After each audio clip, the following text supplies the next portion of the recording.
प्रियो जय मसीह की आप सभी को एक बार फिर से आपका प्यारा भाई मैं पास्टर योगेश निषाद सरवंडी जिला कांकेर छत्तीसगढ़ से। और प्रियो आज हम अंत के विषय में कुछ बात को करेंगे।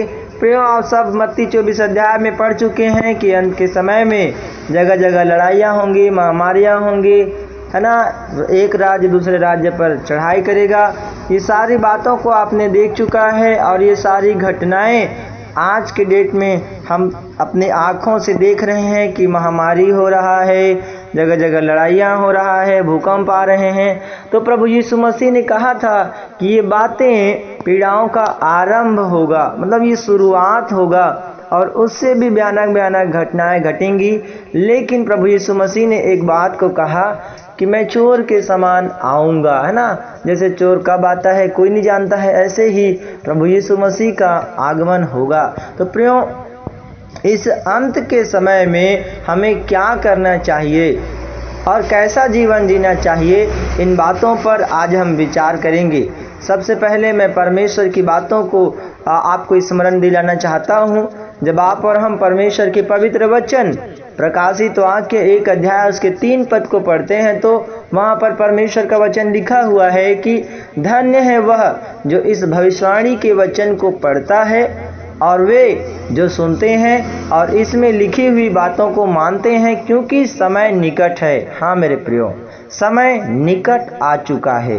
प्रभु यीशु मसीह ने भी मत्ती 3 अध्याय के 2 पद में कहा, मन फिराओ स्वर्ग का राज्य निकट आ गया है। वरन द्वार पर हम निकटता को एक देखते हैं, पास को हम देखते हैं, द्वार पर हम देखते हैं। तो ऐसे समय में क्या कहता है, धन्य है वे जो वचन को पढ़ता है, सुनता है और मानता है। तो हम जो बाइबिल हमारे पास है, खुदा का वचन हमारे पास है, इसे 3 काम करना है, पढ़ना भी है, सुनना भी है और हमें परमेश्वर की लिखी हुई बातों को मानना भी है मेरे प्यारों। क्योंकि जब हम मानेंगे तभी आप और हम क्या करेंगे, चट्टान पर अपना घर बनाएंगे।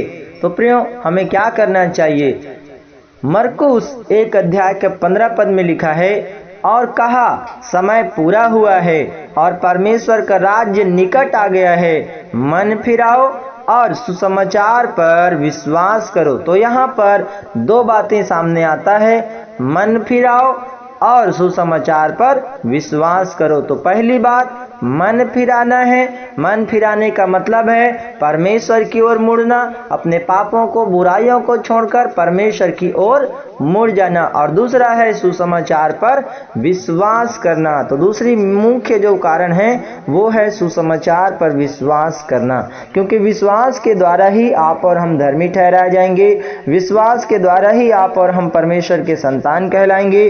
विश्वास के द्वारा ही परमेश्वर आपको और हमको पवित्र आत्मा का वो छाप देगा जो हमें अंत के समय में उद्धार के लिए एक चिन्ह होगा मेरे प्यारों। फिर उसके बाद हम वचन में देखते हैं, याकूब 4 अध्याय उसके 8 पद में लिखा है, परमेश्वर के निकट आओ तो भी वह तुम्हारे निकट आएगा।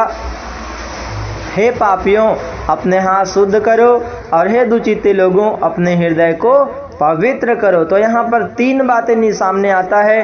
पहला है परमेश्वर के निकट आना है, उसके बाद अपने हाथ को शुद्ध करना है अर्थात अपने चाल चलन को बदलना है, और अगली बात कहता है अपने हृदय को पवित्र करो। तो प्यारो तीसरी बात है परमेश्वर के निकट आना है, चौथा चाल चलन को बदलना है, पांचवा हृदय को, मन को हमें पवित्र करना है।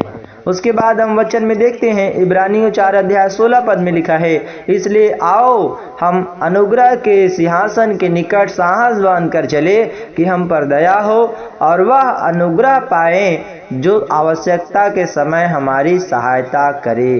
तो हमें परमेश्वर के निकटता में आना है मेरे प्यारों। इफिसियों 2 अध्याय के 13 पद में लिखा है, पर अब मसीह में यीशु में तुम जो पहले दूर थे मसीह यीशु के लहू के द्वारा निकट हो गए हो। हाँ मेरे प्यारों, हम पहले परमेश्वर से दूर थे, परमेश्वर के प्रेम से अनजान थे, लेकिन प्रभु यीशु मसीह के लहू के द्वारा हम परमेश्वर के निकट आ गए हैं। तो हमें परमेश्वर के निकटता में बने रहना है। छठवीं बात और सातवीं बात मैं आपसे बताना चाहता हूँ।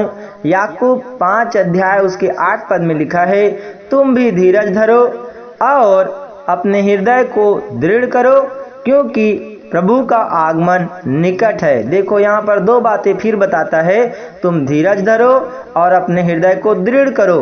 तो छठवीं बात प्यारो, हमें धीरज धरे रहना है ना। वचन में भी कहता है कि तुम धीरज से दौड़ो। हमारी दौड़ को हमें कैसे करना है? धीरज से हमको क्या करना है?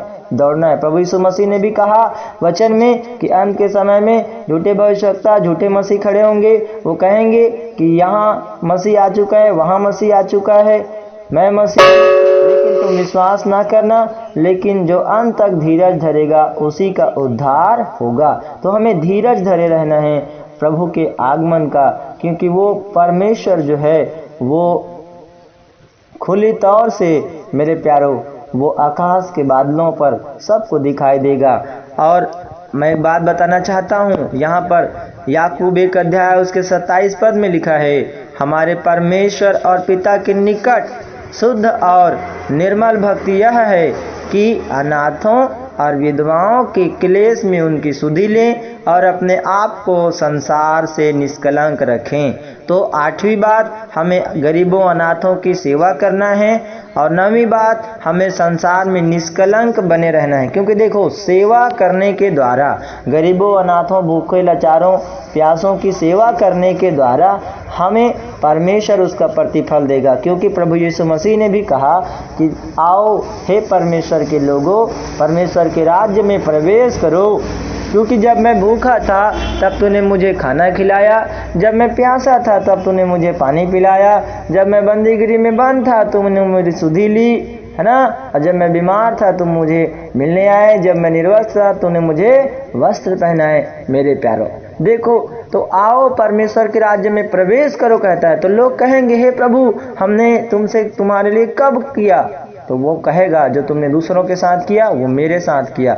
इसलिए प्यारो ये धार्मिकता का काम है जो हमें कभी नहीं छोड़ना है, और धार्मिकता का झिलम आपको और हमको पहने रहना है। उसके बाद हम देखते हैं 10वीं बात है प्यारो, लूका 21 अध्याय के 28 पद में लिखा है, दीन बनकर प्रभु की ओर दृष्टि लगाए रहना। यहाँ पर वचन में लिखा है, जब ये बातें होने लगे तो सीधे होकर अपने सिर ऊपर उठाना, क्योंकि तुम्हारा छुटकारा निकट है। लूका 21 अध्याय के 28 पद में लिखा है कि जब ये बातें होने लगे तो सीधे होकर अपने सिर ऊपर उठाना, क्योंकि तुम्हारा छुटकारा निकट है। तो हमें 10वीं बात है, दीन बनकर प्रभु की ओर दृष्टि लगाए रहना है। इन घटनाओं को देखते हुए आपको और हमको दीन बन जाना है, नम्र बन जाना है, और प्रभु यीशु मसीह की ओर हमें दृष्टि लगाए रहना है, उनकी ओर हमें आशा लगाए रहना है कि प्रभु तुम मुझे लेने के लिए आएगा। 11वीं और अंतिम बात कहकर मैं इस संदेश को समाप्त करना चाहता हूँ मेरे प्यारों। परमेश्वर के पवित्र वचन इब्रानियों 10 अध्याय उसके 25 पद में लिखा है, और एक दूसरे के साथ इकट्ठा होना ना छोड़े, जैसे कि कितनों की रीति है, पर एक दूसरे को समझाते रहें, और ज्यों-ज्यों उस दिन को निकट आते देखो त्यों-त्यों और भी अधिक यह किया करो। तो 11वीं बात है प्रियो, हमें एक दूसरे के साथ संगति में बने रहना है, एक दूसरे को हमें समझाना है, सिखाना है, जो गिरे हुए हैं उनको हमें उठाना है, निर्बलों को बल देना है। हम लोग पहला थिस्सलुनीकियों दूसरा थिस्सलुनीकियों में पढ़ते हैं कि तुम एक दूसरे को हियाव बांधो, हियाव दो, उनको समझाओ कि प्रभु का आगमन निकट है। मेरे प्यारों, प्रभु के एक प्रिय दास ने यह दर्शन देखा। भाई दिगंबर साहू जो कांकेर जिले के रहने वाले हैं, उन्होंने एक दिन स्वप्न में दर्शन में देखा कि प्रभु यीशु मसीह उन आकाश के बादलों पर वो आ रहा है, और सारे जाति जाति के लोग वो अपना छाती पीट पीट करके रो रहे हैं, रो रहे हैं, रो रहे हैं। हाँ मेरे प्यारों, प्रभु यीशु मसीह के पवित्र वचन में हम पढ़ते हैं कि प्रभु यीशु मसीह आकाश के बादलों में आएगा, तब सारे कुल के लोग अपना छाती पीटेंगे। हाँ प्यारों, कहीं ऐसा ना हो कि जब यीशु मसीह आए तब आपको पछताना पड़े। कहीं ऐसा ना हो कि जब यीशु मसीह आए और जब न्याय हो तो न्याय के दिन में आप यह ना कहें कि मैं तो परमेश्वर को नहीं जानता था, मैं तो यीशु मसीह को नहीं जानता था। इसलिए वचन में भी लिखा है कि उनके आगमन से पहले प्रभु यीशु मसीह का सुसमाचार सारे जगत में फैलाया जाएगा।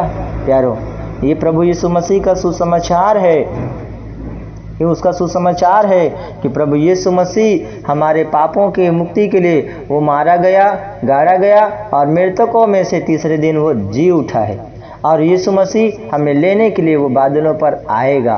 प्यारो, यदि आप ये विश्वास करते हैं कि यीशु मसीह ही परमेश्वर का पुत्र मसीह है तो निश्चय उसके नाम से आप जीवन को पाएंगे। यदि आप ये विश्वास करेंगे कि यीशु मसीह मेरे पापों के लिए मारा गया, गाड़ा गया और मृतकों में से तीसरे दिन जी उठा है तो आप निश्चय उद्धार को प्राप्त करेंगे। क्योंकि अंत के समय में प्रभु यीशु मसीह ने साफ साफ कहा, जैसे कि मैंने पहले और दूसरे ही बात को आपको बताया कि मन फिराओ और सुसमाचार पर विश्वास करो। जी हाँ प्रियो, आप विश्वास के द्वारा बचाए जाएंगे। आप अपने विश्वास को थामे रहें और विश्वास को आप खोने न दें। आपका विश्वास ही आपको परमेश्वर में बलवंत करेगा। इस वचन के द्वारा प्रभु यीशु मसीह आप सभी को बहुतायत से आशीष देवे। आपका दिन आशीषमय हो। जय मसीह की।